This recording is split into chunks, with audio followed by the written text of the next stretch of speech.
சட்டம் ஒழுங்கு அந்த அம்மையார் காலத்துல சிறப்பா இருந்து அதை விட 100 மடங்கு சிறப்பாக எங்களுடைய தலைவர் ஆட்சியில் இருக்கும். அப்புறம் எப்படி சார் 13 ஆணவ கொலை நடந்தது, 120 கொலைகள் நடந்திருக்கு தமிழ்நாடு ஃபுல்லா?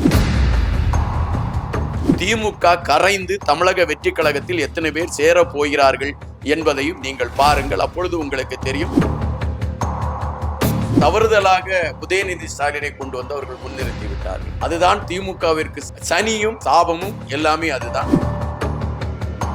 அவங்க அமைச்சராகவும் இல்லை, சட்டமன்ற உறுப்பினராகவும் இல்லை, சம்பந்தமே இல்லாத எப்படி அவங்க ஒருத்தவங்க வந்து உள்ள வந்து உட்காரலாம் அப்படின்னு ஒரு பிரச்சனை கிளம்பு. கரூர் சம்பவத்துல வந்து எங்க தலைவரை வந்து நீங்க சேர்க்கவே இல்லை, எஃப்ஐஆர் ஃபைல்ல அவர் இல்லை. ஆனா நீங்க நீதிமன்றத்துல போய் வழக்கு தொடுக்கிறீங்க. அப்ப எவ்வளவு ஒரு பைத்தியகாரத்தனமா இருக்கு உங்களுடைய செயல்பாடுகள்.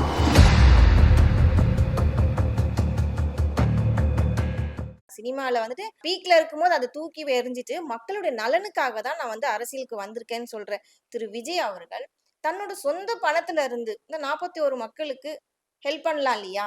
ஏன் அரசுல இருந்து தான் அவருக்கு ஹெல்ப் பண்ணணுமா, உதவி செய்யணுமா, நலத்திட்டங்கள் பண்ணணுமா அப்படின்னு பலதட்ட கேள்வி எல்லாம் இருக்கு. கலைஞர் கருணாநிதி அவங்க வந்து அரசியல் களத்துல எத்தனை வருஷமா இருக்காங்க நீங்க சொல்லுங்களா? ஒரு எத்தனை வருஷம், ஒரு 60-70 வருஷம் இருந்திருப்பாரா? கலைஞர் கருணாநிதி தன்னுடைய சொந்த பணத்தில் யார் யாருக்காவது நிதி கொடுத்தார் என்று ஒரு பட்டியல் போடுங்க. இல்லது ஐயா மு.க. ஸ்டாலின் அவங்களுடைய சொந்த பணத்திலிருந்து யாராவது ஒரு 4-5 பேருக்கு அவர் செலவு செஞ்சாருன்னுட்டு ஒரு பட்டியல் போடுங்க. ஐயா உதயநிதி ஸ்டாலின் இருக்காங்க, அவங்கள சொல்லுங்களாம், பட்டியல் போடுங்க. எல்லாருமே அந்தந்த காலகட்டத்தில் அவர்களால் என்ன செய்ய முடியும், அரசு சார்ந்து என்ன செய்ய முடியும், அதைத்தான் செய்திருக்கிறார்கள். எங்களை பொறுத்த மட்டில் எங்களுடைய தலைவர் வந்து சினிமா துறையில் அவர் நடித்து கொண்டிருந்த பொழுது அந்த வருமானத்தை விட்டுவிட்டு மக்களுக்காக பணி செய்ய வந்திருக்கிறார். இன்னைக்கு பாத்தீங்கன்னா ஒரு காலகட்டத்தில் டாஸ்மார்க் போன்ற இடங்கள்லாம் இருந்து பணங்கள் வேற களங்களுக்கு போச்சு. அதெல்லாம் இப்போ திருப்பி விடப்பட்டு அரசு கஜானாக்களில் அவை ஒன்று சேர்க்கப்பட்டிருக்கிறது. கட்சி நிதி என்கின்ற போர்வையில் யாருடைய பணங்களையும் நாங்க கொள்ளை அடிக்கல. எனவே பாதிக்கப்பட்ட மக்களுக்கு அரசு சார்ந்து நாங்க அரசுல எல்லாத்தையும் கொண்டு சேர்த்துக்கிட்டு இருக்க அந்த நிதியிலிருந்து தான் மக்களுக்கு எங்களால கொடுக்க முடியும். அதை எங்க தலைவர் மிக சிறப்பாக செய்கிறார். அதுல எந்த மாற்று கருத்து இல்ல. திமுக மேல கட்சி பண்றேன்னு சொல்லி டாஸ்மார்க்ல இருந்து காசை வாங்கிட்டு தங்களுக்கான செலவுகளை அவங்க வைக்கல. வேலை வாங்கி தாரன்னு சொல்லிட்டு பலருடைய பணங்களை கொள்ளையடிச்சு கொளுத்துக்கு கொண்டு யாரும் தெரியல. நாங்கள் ஒவ்வொரு பணத்தையும் அரசு கஜானாவில் சேர்க்கிறோம். அரசு கஜானாவில் சேர்க்கக்கூடிய பணத்தின் மூலம் தான் மக்களுக்கு நிதி கொடுக்க முடியும். அதுதான் மக்களுக்கான அங்கீகாரம். மகளிருக்கான 2500 ரூபாய் பணம் எப்போ வரும்? வேலை இல்லாத பட்டதாரிகளுக்கு மாசமான ஊக்கத்தொகை கொடுக்கறேன்னு சொல்லியிருந்தாரு. அதெல்லாம் எப்போ வரும்னு கேக்குறாங்க. இதுக்கு இடையில இன்னொரு விஷயம் என்னன்னு பாத்தீங்கன்னா, பெண்கள் சிறப்பு அதிரடி படை இருக்குங்க இல்லையா, அவங்க வந்துட்டு எப்பதான் அவங்க ஃபீல்டுக்கு வருவாங்க? அவங்களுக்கான எல்லாமே இருக்கா? அவங்களால எஃப்ஐஆர் கூட போட முடியாதுன்னு சொல்றீங்க. அரெஸ்ட் பண்ணி எங்க கொண்டு போவாங்க? இவங்களுடைய திட்டங்கள்லாம் என்ன? அந்த மாதிரி பலதட்ட கேள்வி எல்லாம் இருக்கே சார். அதாவது ஒண்ணு வந்து நீங்க 2 கேள்வி கேட்டீங்க. 2500 ரூபாயா 4000 ரூபாயா வேலையில்லாத பட்டதாரி. எங்களுடைய தலைவர் ஆட்சி பொறுப்பில் ஏறும் பொழுதே மக்களுக்கு ஒரு கருத்தை மிக தெளிவாக வைத்தார். நாங்கள் ஆட்சியில் ஏறி எங்களுக்கு 6 மாதம் நீங்கள் அவகாசம் கொடுங்கள், நாங்கள் வாக்குறுதிகளாக கொடுத்திருக்கின்றோமோ அவைகளை நாங்கள் நிறைவேற்றுவோம் என்று அவர் குறிப்பிட்டார். அந்த 6 மாசம் இன்னும் முடியல, 100 நாள் தான் இப்ப வரப்போகுது. இந்த 100 நாளைக்குள்ள அதை ஏன் செய்யல, இதை ஏன் செய்யல, இதை ஏன் செஞ்சலன்னு கேட்டுட்டு இருந்தா அவங்க நாங்க இப்பதான் ஆட்சிக்குள்ள வந்திருக்கோம், இப்பதான் ஒவ்வொன்னா செய்துட்டு வரோம், இப்பதான் காவல்துறை அலுவலகங்கள்ல போனா அந்த மாமூல் இல்லாத நிலைமை வந்திருக்கு. எங்களுடைய பொதுச் செயலாளர் நின்று வெற்றி பெற்ற தீநகர்ல முன்னால மாமூல் வாங்குவாங்க, இப்ப அந்த மாமூலே இல்லாத ஒரு களம் உருவாக்கப்பட்டு இருக்கு. இப்படி ஒவ்வொரு ஏரியாக்கள்லயும் நாங்க ஒவ்வொரு மாற்றங்களை உருவாக்கிட்டு இருக்கோம். அதுவே 6 மாசத்துக்கு பிறகு இந்த 6 மாசத்திற்குள் நாங்கள் சொன்ன திட்டங்களை நிறைவேற்றவில்லை என்றால் நீங்கள் கேள்வி கேட்டால் அது சிறப்பாக இருக்கும். 6 மாதம் வரை பொறுத்திருங்கள், அதற்கு அதுதான் பதில். ஆனால் எங்களுடைய தலைவர் அதற்கான முயற்சிகள் எடுத்துக்கொண்டிருக்கின்றார், ஆய்வுகள் நடைபெற்று கொண்டிருக்கிறது என்கின்ற செய்திகள் எல்லாம் நீங்கள் பத்திரிகையிலே பார்த்திருக்க முடியும். சிறப்பு அதிரடிப்படை தற்பொழுது 2-3 குழந்தைகள் மீட்கப்பட்ட சம்பவங்கள்லாம் இப்ப வந்துகிட்டு இருக்கு. சிறப்பு அதிரடிப்படைக்கு என்ன தேவை, என்ன செயல்படுத்தப்பட வேண்டும் என்கின்ற விடயங்கள் மிக தெளிவாக கொடுக்கப்பட்டிருக்கிறது. அதனால்தான் ஆந்திராவில் இருக்கக்கூடிய ஜெகன் ரெட்டி போன்றவர்கள் அந்த சிறப்பு படையை பாராட்டக்கூடிய ஒரு களங்கள் எல்லாம் வந்திருக்கு. எனவே அதாவது மற்றவர்கள் சொல்லக்கூடிய வார்த்தைகளை எடுத்துக்கொண்டு சிறப்பு படைக்கு என்ன அதிகாரம் கொடுத்திருக்கு, அது இவங்களுக்கு என்ன அதிகாரம் இருக்கிறது, இவங்களுக்கு இந்த கேள்விகளை எல்லாம் விட்டுவிட்டு சிறப்பு படை செயல்படுகின்ற விதம் சிறப்பாக இருக்கிறதா, எங்களுடைய தலைவருடைய தொலைநோக்கு சிந்தனை சிறப்பாக சென்று கொண்டிருக்கிறதா, இதை பார்த்து நீங்கள் அதற்கான வார்த்தைகளையும் அதற்கான தேடல்களையும் எடுப்பது சிறப்பாக இருக்கும் என்பதுதான் களம். ஆனால் தற்பொழுது என்னை பொறுத்த மட்டில் நான் ஒரு பதிவு மட்டும் வைத்து விடுகிறேன். திமுக எவ்வளவு வேண்டுமென்றாலும் எங்கள் மீது விமர்சிக்கலாம், அவர்களுக்கு அதற்கான உரிமை இருக்கிறது. எவ்வளவு வேண்டுமென்றாலும் எங்கள் மீது எந்த விதமான வார்த்தைகளும் எடுத்து வைக்கலாம். ஆனால் அவர்கள் 20 ஆண்டுகளுக்கு மேல் அவர்களால் ஆட்சிக்கு வர முடியாது. திமுக கரைந்து தமிழக வெற்றி கழகத்தில் எத்தனை பேர் சேர போகிறார்கள் என்பதையும் நீங்கள் பாருங்கள். அப்பொழுது உங்களுக்கு தெரியும், தமிழக வெற்றி கழகம் சரியான பாதையில் போகிறது. எங்களுடைய முதல்வர் மிக சிறப்பாக செயல்படுகிறார் என்பதை நீங்களே ஒத்துக்கொள்வீர்கள். இப்போ சமீபத்துல தமிழ்நாட்டுல இருக்க சட்டம் ஒழுங்கு எந்த அளவுக்கு இருக்கு? ஏன்னா எல்லாருமே கேட்கக்கூடிய கேள்வி அதுதான். நீங்க 6 மாசம் டைம் கேக்குறீங்க. அந்த 6 மாசத்துக்குள்ள சட்டம் ஒழுங்கு சீர்கெட்டு போயிரும் போல் இருக்கே, அந்த மாதிரி இருக்கு. ஏன்னா தொடர்ந்து ஆணவ கொலை ஒரு பக்கம் இருக்கு, கொலை கொள்ளை கற்பழிப்பு அது ஒவ்வொரு நாளும் அரங்கேறிட்டு தான் இருக்கு. அது மட்டும் இல்ல, மாணவர்களுக்குள்ளேயே வன்முறைகள் நம்ம கண் கூட பார்த்துட்டு தான் இருக்கோம். இப்ப ரீசெண்டா ஒரு விஷயம் கூட பார்த்துட்டு தான் இருக்கோம். நீங்க ஏன் ஒரு முதலமைச்சருடைய கண்ட்ரோல்ல தானே இருக்கு காவல்துறை, ஏன் சட்டம் ஒழுங்குல நீங்க ரொம்ப ஸ்ட்ரிக்டா இல்லாம இருக்கீங்களோ அப்படிங்கிற கேள்வி. இல்ல, சட்டம் ஒழுங்குல தமிழக வெற்றி கழகத்தின் ஆட்சி மிக சிறப்பாக இருக்கிறது என்பதற்கு தற்பொழுதெல்லாம் வந்து கொண்டிருக்கக்கூடிய செய்திகள் அதை உறுதிப்படுத்துகின்றன. நேற்று கூட 3324 ரவுடிகள், அவர்கள் மீது முன்னால் வழக்கு இருந்தவர்கள், அவர்கள் கட்ட பஞ்சாயத்து பண்ணியவர்கள், இவர்கள் அனைவரையுமே கைது செய்து சிறையில் அடைத்திருக்கிறது தமிழக அரசு. அதுபோல காவல்துறையில எங்களுடைய கட்சியை சார்ந்த யாராவது போய் யாருக்காவது நாங்க சீப்பரிசு செய்தோம்னா மறுநிமிடமே எங்களுடைய பதவி பறிக்கப்பட்டுவிடும். இது எங்களுடைய கட்சியை சார்ந்தவர்களுக்கு கொடுக்கப்பட்டு இருக்கக்கூடிய எச்சரிக்கை. அதுபோல காவல்துறை அதிகாரிகளுக்கு மிக தெளிவாக கொடுக்கப்பட்டிருக்கிறது, புகார் மனு வந்த அரை மணி நேரத்திற்குள் அதற்கான விசாரணைகள் முடுக்கிவிடப்பட்டு அவைகள் உடனடியாக நடவடிக்கை எடுக்கப்பட வேண்டும் என்று. அதுபோல யாரும் லஞ்சம் வாங்கக்கூடாது என்று இரவு நேர ரோந்து பணிகள் முடுக்கிவிடப்பட்டிருக்கின்றன. முன்பெல்லாம் நாம் பார்க்கின்ற பொழுது காவல்துறை அதிகாரிகள் ஒரு சாலையில நின்று கொண்டு அங்க வருகின்ற அந்த தலைக்கவசம் அணியாதவரிடம் காசு பறித்து கொண்டு இருக்கக்கூடிய களங்கள் இருந்தன. இப்பொழுது அவைகள் மாற்றப்பட்டிருக்கிறது. இரவு நேரத்தில் ரோந்து பணிகள் அதிகப்படுத்தப்பட்டிருக்கிறது. நீங்கள் இரவு நேரத்தில் ரோந்து பணிகள் செல்லுங்கள் என்று. அதுபோல பல அமைச்சர்கள், அது உங்களுக்கு தெரியலாம், ஒருவேளை தெரியாமல் கூட இருக்கலாம், பல அமைச்சர்கள் இரவு நேரத்தில் ரகசியமாக பல இடங்களில் அவர்கள் சுற்றுப்பயணம் செய்து கொண்டிருக்கிறார்கள். என்னென்ன நடைபெற்று கொண்டிருக்கிறது என்பதை ஆய்வு செய்து கொண்டிருக்கிறார்கள். எனவே எங்களுடைய அதாவது இப்போ சிலர் எடுத்து வைக்கக்கூடிய அந்த விமர்சனங்களை எல்லாம் தகர்க்கக்கூடிய களங்களை நோக்கி நாங்கள் நகர்ந்து கொண்டிருக்கிறோம். கண்டிப்பாக சட்டம் ஒழுங்கு மிக சிறப்பாக இருக்கிறது. எப்படி ஜெயலலிதா அவங்க காலத்துல சொல்லுவாங்க, சட்டம் ஒழுங்கு அந்த அம்மையார் காலத்துல சிறப்பா இருந்து, அதை விட 100 மடங்கு சிறப்பாக எங்களுடைய தலைவர் ஆட்சியில் இருக்கும் என்பதை நான் அழுத்தமாக இந்த இடத்தில் நான் பதிவு செய்கிறேன். அப்புறம் எப்படி சார் 13 ஆணவ கொலை நடந்தது, 120 கொலைகள் நடந்திருக்கு தமிழ்நாடு ஃபுல்லா? அதுதான் நான் உங்கள்கிட்ட திருப்பியும் சொல்றேன். நாங்க ஆட்சிக்கு இல்ல நான் ஒரே ஒரு கேள்வி கேட்கிறேன். நாங்க ஆட்சிக்கு 56 நாள் 70 நாள்னே வச்சுக்கோங்க. ஆமா, 70 நாள்னே வச்சுக்கோங்க. 55 நாள். இந்த 55 நாள்ல நீங்க பாத்தீங்கன்னா திமுகவினால் நியமிக்கப்பட்ட அதிகாரிகள் நிறைய பேர் உண்டு. இப்ப மின்சாரம் தடைபடுது பல இடங்கள்ல பாத்தீங்கன்னா அதுக்கு பின்னணியில் இருக்கக்கூடியது அவர்களால் நியமிக்கப்பட்ட அதிகாரிகள். இந்த குற்றச்சாட்டை அமைச்சர் நிர்மல்குமார் அவர்களே எடுத்து வைத்திருக்கிறார். இது எல்லா இடத்துலயும் இருக்குது, அது சட்டம் ஒழுங்கிலையும் இருக்கு, எல்லா இடத்துலயும் இருக்குது. நாங்க இப்பதான் களைய ஆரம்பிச்சிருக்கோம். அது களைஞ்சு வரும் பொழுது நீங்க உண்மையிலே தமிழகம் ஒரு அமைதி பூங்கா என்பதை விட இப்படி ஒரு சட்டம் ஒழுங்கு சீர்பட்டு ஒரு மக்கள் நிம்மதியாக வாழக்கூடிய ஒரு களம் இதுவரை நடைபெறவில்லைன்னு அப்படின்னு நீங்க சொல்லக்கூடிய அளவிற்கு மாற்றம் இருக்கும். நீ கொஞ்சம் மட்டும் வெயிட் பண்ணுங்க, கண்டிப்பா மாற்றம் இருக்கும். இப்ப இருக்க அதிகாரிகள் திமுக ஆட்சியில இருக்க அதிகாரிகள் தான் இப்போ தொடர்ந்து இருக்காங்கன்னு சொல்றீங்க. அப்போ நீங்க போடுற ஒரு ஆர்டருக்கும் நீங்க எடுக்கிற ஒரு நடவடிக்கையும் அவங்க செவி சாய்க்கல அப்படின்னு எடுத்துக்கலாமா? அதாவது ஒவ்வொரு பஞ்சாயத்து இருக்கு, வார்டு இருக்கு, அங்க உள்ள இதெல்லாம் தலைவர்கள்லாம் இருக்காங்க. இதுல நிறைய பேர் திமுகவை சார்ந்தவர்கள் வெற்றி பெற்று இருக்காங்க. இப்போ ஒரு சாலை உடைந்திருக்கு அப்படின்னுட்டு நம்ம போய் ஏங்க ஒரு சாலை உடைந்திருக்கு சரி பண்ணா, அட போப்பா வெயிட் பண்ணு நாங்க வரோம் அப்படிங்கிற ஒரு மிதமெஞ்சிய எண்ணம் அவங்க மனசுல இருக்கு. ஏன்னா இந்த ஆட்சிக்கு ஒரு கெட்ட பேரை நம்ம உருவாக்கணும் அப்படிங்கிற ஒண்ணு எனக்கு. இப்போ உள்ளாட்சி தேர்தலை மையப்படுத்திய களம் எடுக்கப்பட்டுகிட்டு இருக்கு. இந்த உள்ளாட்சி தேர்தலில் இதற்கான மாற்றங்கள் எழுதப்பட்டு விடும். அப்படி எழுதப்படுகின்ற பட்சத்துல நீங்க பாத்தீங்கன்னா முன்பு ஒரு கிராமத்தை பாத்தீங்கன்னா அந்த கிராமம் மிக ஒரு அழகிய கிராமமாக இருந்துன்னு சொல்லி அந்த கிராமத்தில் இருக்கக்கூடிய தலைவரை கூப்பிட்டு பிரதமர் பாராட்டிய களங்கள்லாம் உண்டு. ஏறக்குறைய ஒட்டுமொத்த தமிழ்நாடும் அது போன்ற ஒரு நிலையை எட்டக்கூடிய ஒரு களம் அமையும். சிறிது கால அவகாசம் எங்களுக்கு தேவைப்படுகிறது. அதை நாங்கள் வெளிப்படையாகவே சொல்கிறோம். நாங்கள் அதை மறைத்து வைத்து விட்டு இல்லப்பா அப்படின்னு நாங்கள் சொல்லலாம். வெளிப்படையாகவே எங்களுக்கு சிறிது கால அவகாசம் தேவைப்படுகிறது. அது பிரீத்திங் டைம் அப்படின்னு கூட அதை சொல்லலாம்.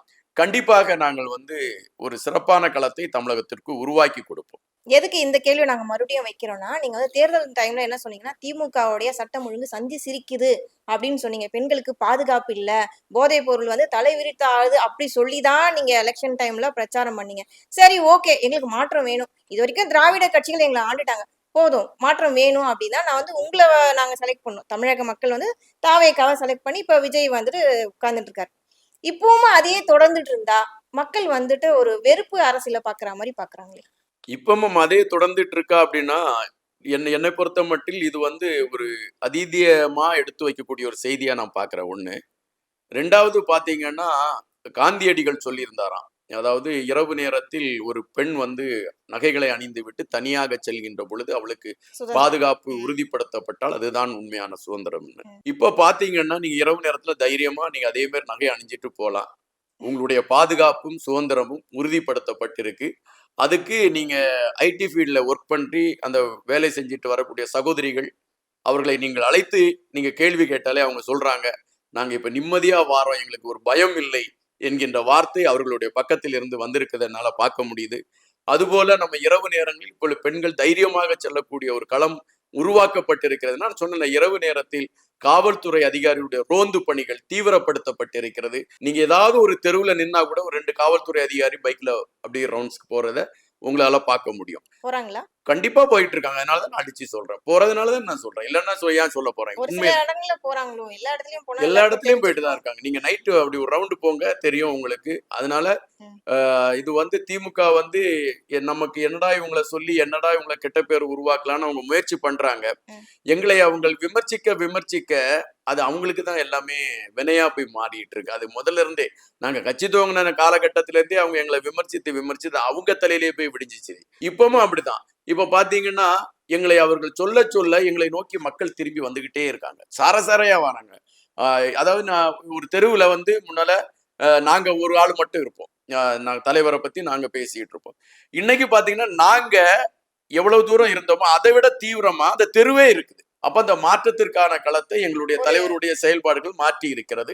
தவறுதலாக உதயநிதி ஸ்டாலினை கொண்டு வந்து அவர்கள் முன்னிறுத்தி விட்டார்கள். அதுதான் திமுகவிற்கு சாபமும் சனியும் எல்லாமே அதுதான். திமுகவுடைய சில கனவுகள் கலைந்து கொண்டிருக்கிறது. அதிலே இனி திமுக என்கின்ற எங்க தலைவர் சொன்னதுதான், இனி திமுக இருக்குமா என்பது கேள்விக்கணைகள். அதை நானும் அழுத்தமாக பதிவிடுகிறேன். இப்பொழுது உள்ள சூழலில் 20 வருடத்திற்கு தமிழக வெற்றி கழகம் தன்னுடைய பயணத்தை இந்த மண்ணில் தொடரும் என்பதுதான் நிஜம். அதே உதயநிதி ஸ்டாலின் ஒரு விஷயம் சொல்றாரு. என்னன்னா, மற்ற கட்சிகள் இருக்கிறவங்கள அமைச்சர்கள் நீங்க என்ன வேணாலும் பண்ண முடியும். அது உங்களுக்கு அவ்வளவு ஈஸியா இருக்கு.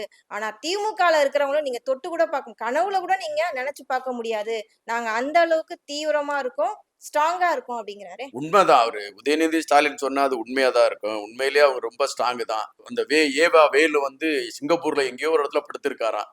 அவரு பயங்கர தைரியசாலி. ஆனா அவர் எங்க இருக்காருன்னு தெரியல. இந்த செந்தில் பாலாஜி நீதிமன்றத்திற்கு வர தலைமறைவா தெரிஞ்சாரு. இது எல்லாமே அவங்க ரொம்ப தைரியசாலி. மகேஷ் அன்பில் பொய்யாமொழி மேல ஏதோ அந்த விசாரணைகள் முடுக்கி விடப்படுதுன்னு அவரு அங்கிருந்து ஜகா வாங்கிட்டு திமுகல இருந்து தாவேக்கால வந்துடலான்னு முயற்சி பண்ணிக்கிட்டு இருக்காருன்னு ஒரு செய்தி எல்லாம் ஓடுது. எனவே உதயநிதி ஸ்டாலின் அவங்க சொல்றது உண்மையிலே வரவேற்கத்தக்கது. அவங்க கட்சியில இருக்கவங்க எல்லாம் பயங்கர தைரியசாலிகள்.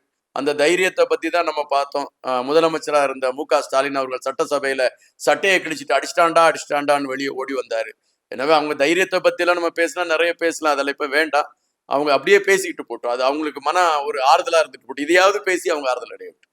சார், இன்னொரு விஷயம் என்னன்னு பாத்தீங்கன்னா, சமீபத்துல நடந்து முடிஞ்ச சட்டசபை நம்ம பார்த்திருந்தோம் இல்லைங்களா? சட்டப்பேரவையில சம்பந்தமே இல்லாத 2 பேர் அங்க உள்ள உட்காந்துருந்தாங்க. அதே ஒரு பேசும் பொருளா இருந்தது. ஏன்னா இதே விஷயம் தான் ஜெயலலிதா அம்மையார் ஆட்சி காலத்துல சசிகலா அம்மையா உள்ள உட்காரும்போது அது பெரிய பிரச்சனையா எடுத்தாங்க. ஏன்னா அவங்க அமைச்சராவும் இல்ல, சட்டமன்ற உறுப்பினராவும் இல்ல, சம்பந்தமே இல்லாத எப்படி அவங்க ஒருத்தவங்க உள்ள உட்காரலாம் அப்படின்னு ஒரு பிரச்சனை கிளம்புச்சு. சோ அதேதான் இப்பயும் விஜய் அவங்களுடைய ஆட்சியில இதே நடந்திருக்கே சார். இது ஒரு பெரிய குற்றம் தானே? இல்ல, அது குற்றம்னு சொல்றதை விட சம்பந்தமே இல்லாத 2 பேர் உட்கார்ந்து இருந்தாங்க. ஒருவேளை அவங்க உட்கார்ந்துருக்காங்கன்னா அவங்கள அந்த அதிகாரிகளை நியமிச்சிருக்காங்கல்ல. அதாவது முதலமைச்சரோட சிறப்பு அதிகாரிகளா அவங்களை நியமிச்சிருக்காங்களா இல்லையா? நியமிச்சிருக்கோம். இப்ப நான் வந்து மாநில செய்தி தொடர்பாளர் அணியில வந்து எங்களுக்கு வந்து தலைவர் வந்து ராஜ்மோகன் ஐயா. இப்ப நான் ராஜ்மோகன் சார் வந்து ஒரு மீட்டிங் போறாரு. நான் அவர் கூட தான் இருக்க முடியும். நான் அவர் எங்க ஒரு மீட்டிங் போறாரு வாங்க அப்படின்னா நான் கூட போணும். இது இயற்கை. அதற்காக இவருக்கு வந்து அமைச்சருக்கு பதவிகள் அமைச்சர் தான் இருக்கணும். இவருக்கு இதை பத்தி என்ன தெரியும்? இவர் ஏன் கூட வந்தாருன்னா அந்த சூழலுக்கு நம்ம உள்ள போய் அதே மாதிரி முதலமைச்சருக்கு 2 பேரும் ஆலோசகரா நியமிக்கப்பட்டிருக்காங்க. நியமிக்கப்பட்டிருக்கக்கூடிய ஆலோசகர் வந்து அங்க போய் உட்கார்றதுல என்ன தவறு எனக்கு தெரியல. அது என்ன சட்டத்துக்கு எப்படி மீறப்பட்டது இல்ல வரம்பு மீறினது அப்படின்னு எனக்கு தெரியல. சசிகலா நடராஜன் அவங்க உட்கார்ந்தது விமர்சனம் ஆச்சுன்னா அவங்களுக்கு எந்த பதவியும் அவங்க கொடுக்கல. இது வந்து அங்கீகாரமா, அதாவது அரசு சார்பில் அங்கீகரிக்கப்பட்ட 2 பேர் அந்த களத்துல உட்கார்ந்து இருக்காங்க. இது எப்படி எனக்கு தவறா போகும்னு தெரியல. அப்ப நாங்க எது செஞ்சாலும் விமர்சிக்கணும் அப்படிங்கிற களத்துல நீங்க எடுத்து வைக்கிறீங்களோ அப்படிதான் நம்ம என்ன தோணுது. இப்போ பாத்தீங்கன்னா நம்ம எது செஞ்சாலும் கீர்த்தனா அவங்க போய் ஹவாரியூன்னு கேட்டா அது ஒரு விமர்சனம். முதலமைச்சர் வந்து என் காரை தனியா இது இந்த பாதையில மட்டும் விடுங்கன்னா அது ஒரு விமர்சனம். முதலமைச்சர் வந்து அந்த மருத்துவமனையில யார்ட்டையும் சொல்லாம கொள்ளாம போய் பார்த்துட்டாருன்னா அது ஒரு விமர்சனம். இப்படி எல்லாமே நாங்க செய்யறதெல்லாம் விமர்சனம்னா அது எப்படி போய் பேசுறேன்னே தெரியல. அதன் முதல்ல வந்து உதயநிதி ஸ்டாலின், மு.க. ஸ்டாலின் அவங்க எல்லாம் உட்கார்ந்து அவங்களுடைய அரசு அவங்களுக்கான வழக்கறிஞர் டீம் எல்லாம் இருக்குல்ல, அவங்களை உட்கார்ந்து முதல்ல அவங்க சட்டம் சார்ந்தது, அரசியல் சார்ந்ததெல்லாம் முதல்ல கத்துக்கிட சொல்லுங்க. ஏன்னா கரூர் சம்பவத்துல வந்து எங்க தலைவரை வந்து நீங்க சேர்க்கவே இல்லை. எஃப்ஐஆர் ஃபைல்ல அவர் இல்ல. ஆனா நீங்க நீதிமன்றத்துல போய் வழக்கு தொடுக்கிறீங்க. அப்ப எவ்வளவு ஒரு பைத்தியகாரத்தனமா இருக்கு உங்களுடைய செயல்பாடுகள். இதுதான் இதுலயே நடக்குது. இதுதான் அவங்களுடைய களம். எனவேதான் நாங்க அதை தெளிவுபடுத்துறோம். முதல்ல வந்து அரசியல் சாசனம் என்ன, சட்டம் என்ன, அதையெல்லாம் அவங்க படிச்சுக்கிட்டு பேசட்டு. அதுதான் சிறப்பா இருக்கும். சும்மா ஏதோ நம்ம தவேக்க எது செஞ்சாலும் பேசணும்னு பேச சமயம் ஒரு கட்டத்துக்கு மேல நமக்கே வெறுப்பாயிருது. நீ பேசிட்டு போடா, எவ்வளவு நேரம் பேசிட்டு போ. நாங்க அப்படியே கேட்டுட்டு அமைதியா இருக்கிறோம். அவ்வளவு நிலைமைக்கு நாங்க தள்ளப்பட்டுறோம். அவ்வளவுதான் உண்மை. சார் இன்னொரு சந்தேகம் சார். அதாவது தாய்மாமன் சீர்ன்ட்டு ஒரு அனௌன்ஸ் பண்ணியிருக்காரு இல்லையா நம்ம முதல்வரு. இந்த தாய்மாமன் சீர் வந்துட்டு அரசு மருத்துவமனையில பிறந்த குழந்தைங்களுக்கு மட்டும்தான் கொடுப்பாரா? இல்ல மத்த ஹாஸ்பிட்டல்ல பிறந்த குழந்தைங்களுக்கும் கொடுப்பாரா? அதாவது இது எல்லாருக்கும் ஈக்குவலா? ஒரு அரசு மருத்துவமனையில வந்து பிறக்கக்கூடிய குழந்தை வந்து எப்படி இருக்கும்னா, ஒரு ரொம்ப வறுமை கோட்டின் கீழே இருக்கக்கூடியவங்க தான் இருப்பாங்க. அவங்களுக்கு 1 கிராம் தங்கம் வாங்குறதே பெரிய பெரிய கஷ்டம். இப்ப வந்து ஒருவேளை எங்க தலைவர் போடுற இந்த மோதிரம் தான் அந்த தங்கமா இருக்கும். அந்த குழந்தை இப்போ நம்ம கொஞ்சம் நடுத்தர வர்க்கத்துல இருக்கவங்க அந்த குழந்தை பிறந்த உடனே அந்த குழந்தைய கணவன் வீட்டுக்கு அனுப்பும் பொழுது செயின், மோதிரம் இதெல்லாம் போட்டு அனுப்புவாங்க. ஆனா அந்த வறுமை கோட்டின் கீழ் இருக்கக்கூடிய அந்த பெண்கள் வந்து எவ்வளவு அது ஏதாவது கொலுசு எங்கேயாவது அவங்க அவங்க கழுத்துல இருக்க எல்லாம் கலத்தி வச்சு ஒரு கொலுசு வாங்கி அதை போட்டு மக்கா இதுதான் என்னால செய்ய முடியும்னு சொல்லி அனுப்பக்கூடிய களங்கள்லாம் நிறைய பார்த்துருக்கோம். எனவே அந்த வறுமை கோட்டின் கீழ் இருக்கவங்களுக்கு முதல்ல அங்கீகாரம் கொடுப்போம் அப்படின்னுட்டு எங்க தலைவர் கொடுத்திருக்கிறாரு. நிதி சார்ந்த விடயங்கள் அது வளமாகக்கூடிய சூழல்ல மற்றவர்களுக்கும் அது போகக்கூடிய ஒரு களம் இருக்கும். ஆனால் எங்களுடைய கட்சியை சார்ந்தவர்கள் ஒவ்வொரு மாவட்டத்திலையும் அந்த குறிப்பிட்ட நாளில் பிறந்த அந்த குழந்தைகளுக்கு அவர்கள் அந்த மோதிரத்தை வாங்கி கொடுத்திருக்கக்கூடிய களங்கள் இருக்கு. எனவே இது வந்து உடனே இது அந்த அரசு மருத்துவமனையில பிறந்த குழந்தைகள் அதுக்கு பின்னால இருக்கக்கூடிய அந்த சோகங்களையும் அந்த வலிகளையும் பார்க்கணும். பார்த்தாதான் நம்ம அடுத்த கட்ட நகர்வுகளுக்கு நம்ம போக முடியும். எனவே அதுதான் நாங்க செஞ்சுக்கிட்டு இருக்கோம். இதுல வந்து அரசியல் தயவு செய்து பண்ணாதீங்க அப்படின்னு தான் நான் பேசுறேன். இல்ல எல்லாருக்கும் ஆசை இருக்கும்ல. விஜய் மாமா என் குழந்தைக்கும் செஞ்சா நல்லா இருக்கும் கண்டிப்பா அப்படின்னு நான் அந்த அதான் ஆசை சொன்னேன். நான் இருக்கும்ல. அதான் உங்களுக்கு சொன்னேன். கண்டிப்பா பண்ணுவோம். அதை நாங்க பண்ண மாட்டோம்னு சொல்ல. கண்டிப்பா அதற்கான களம் இருக்கிறது. கண்டிப்பா நாங்க பண்ணுவோம். அதை இப்போ வந்து தமிழகத்துல வந்து உங்களுக்கு தெரியும் 13 கோடி லட்சம் ரூபாய் வந்து கடனா வாங்கி வச்சுட்டு போயிட்டாங்க. அப்போ அந்த கடன், அதற்கான வட்டி இதெல்லாம் நம்ம நிவர்த்தி செய்துட்டு தான் மக்களுக்கான நலத்திட்டங்கள் பண்ணணும். இதெல்லாமே பண்ணணும். அப்போ அதற்கான சூழலை நாங்க இப்போ உருவாக்கிட்டு இருக்கோம். கண்டிப்பா எல்லாமே நல்லபடியா நடக்கும். சார் பரந்தூர் விமான நிலையம் வேண்டாம்னு சொல்லி நம்ம முன்ன இருந்த ஆட்சி காலத்துல வந்துட்டு விஜய் வந்துட்டு எதிர்த்து பேச வேண்டாம், இந்த இடத்துல வேண்டாம், ஏன்னா இங்க வந்து விவசாயிகள் பாதிக்கப்படுறாங்க, அதனால இங்க விமான நிலையம் வேண்டாம்னாரு. இப்போ அட் பிரசன்ட் வந்துட்டு வேற எங்க விமான நிலையம் தொடங்குவதற்கான இடத்தை கொடுப்பாங்க? ஏன்னா தமிழ்நாட்டுல தொழில் தொடங்குறதுக்கு நிறைய பேர் ரெடியா இருக்காங்க, இன்வெஸ்ட் பண்றதுக்கும் ரெடியா இருக்காங்க. இப்ப நமக்கு போக்குவரத்து கொஞ்சம் ஈஸியா வேணும் இல்லையா? விமான நிலையம் வேற எங்க இடம் இருக்கா? தொடங்குவாங்களா? அதாவது பரந்தூர் விமான நிலையத்துல மிகப்பெரிய ஒரு அரசியல் இருக்கு. அதாவது கம்பன் கால்வாய்ங்கிற அந்த கால்வாயை மையப்படுத்தி அதை சுற்றி உள்ள கிராமங்களில் இருக்கக்கூடிய அந்த வளர்ச்சி அதெல்லாம் பார்க்க வேண்டிய விவசாயம். இன்னைக்கு பாத்தீங்கன்னா பெரும்பாலான இடங்கள்ல வந்து விவசாயம் பால் பட்டுச்சு. இல்ல விவசாயத்தை நம்ம நடத்த முடியல. எல்லாமே பிளாட் சிஸ்டத்துக்கு போயிட்டோம். வீடுகள் கட்டுறதுக்கான களங்கள் எடுக்கப்பட்டுச்சு. எனவே விவசாயத்தை பேணி காக்கணும் அப்படிங்கிறது வந்து ஒரு பிரதான ஒரு களமா இருக்கு. இன்னைக்கு பாத்தீங்கன்னா உலகத்துல இருக்கக்கூடிய பெரும்பாலான நாடுகள் வந்து வெப்பச்சலனத்துல வந்து உருக்குலைஞ்சு போயிட்டு இருக்கு. இது போக போக அதிகரிக்கும்னு தான் சொல்றாங்க, கம்மியாகும்னு சொல்லல. ம், ம். அப்ப நீங்க இதே சமயம் ஒரு சாலையில போயிட்டு இருங்க, ஒரு மரம் நட்டு இருக்கக்கூடிய சாலையில போங்க, உங்களுக்கே தெரியுது அது எவ்வளவு பெரிய குளுமையா இருக்குன்னு. அப்போ அந்த மரம், சோலை இவைகள் நிறைந்த இடங்கள் பாதுகாக்கப்பட வேண்டும். அது மாதிரி விவசாயம் சார்ந்த களங்கள் உறுதிப்படுத்தப்பட வேண்டும். இதற்கு எங்களுடைய அரசாங்கம் முதல் களம் கொடுக்கிறது அப்படிங்கிறது தான் எங்களுடைய வாக்குறுதி. அதை நாங்க கொடுத்திருக்கக்கூடிய அந்த தேர்தல் வாக்குறுதியில அதை முதன்மையா கொடுத்திருந்தோம். எனவே விவசாயத்திற்கான களங்கள் இப்பொழுது அதற்கான சூழலை நாங்கள் உருவாக்கி கொண்டு இருக்கிறோம். தொழிற்சாலைகள் தொடங்கப்பட வேண்டும், அதில் மாற்று கருத்தல்ல. அந்த தொழிற்சாலைகள் எங்கு தொடங்கப்பட வேண்டும் என்கின்றதுதான் கேள்வி. அதாவது மக்கள் நடமாடமாக இருக்கக்கூடிய இடங்கள், விவசாயம் நடக்கக்கூடிய இடங்களில் தொழிற்சாலைகள் தொடங்கினால் அந்த விவசாயத்தின் ஆணிவேர்கள் அழிக்கப்படுகிறது. எனவே அந்த விவசாயத்தை பாதுகாக்க வேண்டும், அதே நேரத்தில் தொழிற்சாலைகளும் பாதுகாக்கப்பட வேண்டும். அதற்கான களங்கள் எடுக்கப்படும், அதற்கான ஆய்வுகள் மேற்கொள்ளப்பட்டுகிட்டு இருக்கு. மிக தெளிவாக யாருக்கும் பாதிப்பு இல்லாத ஒரு களத்தை எங்களுடைய முதல்வர் அவர்கள் அதற்கான களங்களை எடுத்து அதை சிறப்பாக செய்வார். அதற்கான ஆய்வுகளும், அதை ஆய்வு செய்வதற்காக அதிகாரிகளும் நியமிக்கப்பட்டிருக்கிறார்கள்.